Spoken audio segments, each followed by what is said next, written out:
খুঁজতে খুঁজতে সে प्लीज़ একটা भाइयों টানেলের 1 ভেতরে के চলে सब्सक्राइब আসে, फुल कर दो। যেখানে मैं আগে बहुत থেকেই आशा গা ঢাকা करके आया দিয়েছিল था यूट्यूब টাইলার। में। মানসিকভাবে तुम लोग টাইলারও भाई क्या অতটা कर रहे সুস্থ हो? ছিল 1 के না। सब्सक्राइब এরই नहीं মাঝে कर ওই पा रहे লোকের हो? উপস্থিতিতে সে সতর্ক भाई হয়ে যায়। मुझे भी এক यूट्यूबर পর্যায়ে সে बनना ওই है, লোকটির प्लीज़ উপর भाइयों হামলা করে এবং তাকে 1 শেষ के করে দেয়। सब्सक्राइब कर दो, ওই सपोर्ट সময় এই करो জায়গার मुझको भी আশেপাশেই प्लीज़ স্ল্যাবও ছিল। भाइयों সে प्लीज़। ওই টানেলের ভেতরে চলে আসে এবং খুন করে রাখা ওই লোকটির দেহ থেকে তার ব্রেন খেয়ে নেয়।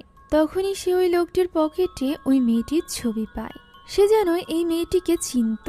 অন্যদিকে ওয়েন্সডের সন্দেহ গিয়ে পড়েছিল প্রফেসর কাপ্রির উপর।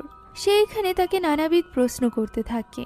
অতীতে প্রফেসর কাপ্রি একজন হাইডের প্রেমে পড়েছিল, যে কিনা তার মাস্টারের কথা শুনে কাপ্রিকে খুন করতে পর্যন্ত এসেছিল, কিন্তু শেষমেশ সে কাপ্রির জন্য নিজের মাস্টারেরই খুন করেছে, যে ব্যাপারটা বেশ অবাক করা ব্যাপার ছিল। যদিও এখানে কাপ্রির মুখ থেকে ওয়েন্সডে তেমন কিছু বের করতে পারে না, তাই সে সরাসরি চলে যায় ম্যারিলিনের বই খুঁজতে। ম্যারিলিনের জিনিসপত্র তার পুরনো বাড়ি, অর্থাৎ যেখানে এখন মর্টিসিয়ারা থাকে, সেখানে ছিল। ওয়েন্সডে তার ডায়েরি থেকে জানার চেষ্টা করছিল যে ম্যারিলিন কিভাবে টাইলারকে নিজের নিয়ন্ত্রণে এনেছিল, অর্থাৎ সে কিভাবে টাইলারের মাস্টার হয়েছিল। এমন সময় সেখানে মর্টিসিয়া চলে আসে।